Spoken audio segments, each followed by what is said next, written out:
ലോകത്തിലുള്ള എല്ലാ മനുഷ്യരും ജാതിമത ഭേദമന്യേ ഹിന്ദുവെന്നോ ക്രിസ്ത്യനെന്നോ ഇസ്ലാമെന്നോ വ്യത്യാസമില്ലാതെ എല്ലാവരും ദൈവത്തിൻ്റെ മക്കളാണ് എന്നും എല്ലാവരെയും അതുപോലെ കാണണമെന്നും വിശ്വസിക്കുകയും പഠിപ്പിക്കുകയും ചെയ്ത ക്രിസ്തീയ മതമേലധ്യക്ഷൻ പോപ്പ് ഫ്രാൻസിസ് ഇനി മരിക്കാത്ത ഓർമ്മ.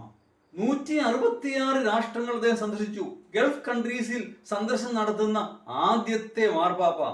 അങ്ങനെ ഒരുപാട് പ്രത്യേകതകളുണ്ട് ആ ജീവിതത്തിന്.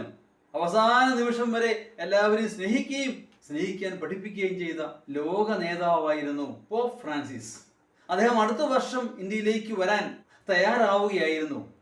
പക്ഷേ ദൈവം അദ്ദേഹത്തെ അതിനു മുമ്പേ തൻ്റെ സന്നിധിയിലേക്ക് വിളിച്ചു. മദർ തെരേസയെയും എന്തിന് മഹാത്മാഗാന്ധിയെ പോലും സംശയത്തോടെ നോക്കുന്ന ഈ മഹാരാജ്യത്തില് അദ്ദേഹത്തെ മനസ്സിലാക്കുന്ന എത്ര പേരുണ്ട് എന്ന് എനിക്ക് സംശയമുണ്ട്. ഏതാണെങ്കിലും ലോകമെമ്പാടുമുള്ള നല്ല മനുഷ്യർ ജാതിമത ഭേദമന്യേ എല്ലാവരും അദ്ദേഹത്തെ സ്നേഹിക്കുന്നു. ആ സ്നേഹം എന്നും നിലനിൽക്കട്ടെ. ആത്മാവിന് അശ്രുപൂജ.